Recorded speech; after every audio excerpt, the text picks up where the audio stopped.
Hi, my name is Eric Kieser. Welcome to my video blog. Today I'm talking about a tendency a lot of us have, despite our intention to engage in conflict, have a difficult conversation, to wind up avoiding it anyway, even with the best intentions in the world. Why do we do that? It's not complicated. Part of the problem is that we have a lot of tools for doing conflict when we're in conflict. Good boundaries, listening skills, ground rules, eye language, all and other techniques necessary to manage a conflict well. But part of the problem is getting a conflict started in the first place, having that difficult conversation. It comes down to two things, really one dependent upon the other. We have fear of conflict. Lots of us, maybe most of us, are nervous about engaging in a difficult conversation.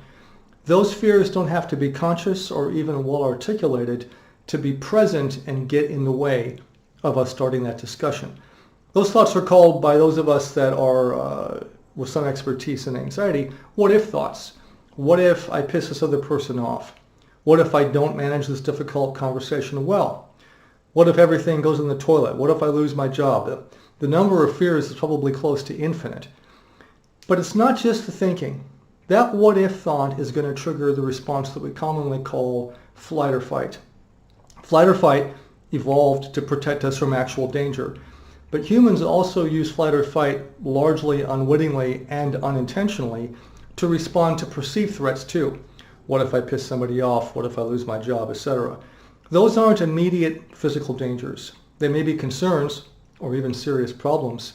Doesn't make any difference. If we tell ourselves, this thing scares me, we are going to activate flight or fight. So it's a pretty straightforward sequence. I think about having a difficult conversation with my boss, for instance. I have a what if thought or 2 or 10 zip through my brain. And by the way, they don't have to again be conscious. They can be unconscious or only semi-conscious. The minute we have that thought, those thoughts, we are activating flight or fight. What does flight or fight do? Well, we all know. We have physical responses to flight or fight: shortness of breath, racing heart, dry mouth, dizziness, nausea, a host of physical responses.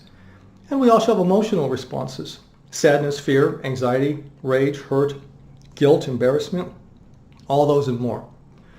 The end result is we find ourselves backing away from conflict before it can even start because, largely unconsciously, we're wrestling with our fearful thinking, which is triggering flight or fight. So what do we do about that? Well, I'm going to do more discussion about that in my next blog post. But for the moment, there's some questions to ask ourselves. What are our what if thoughts?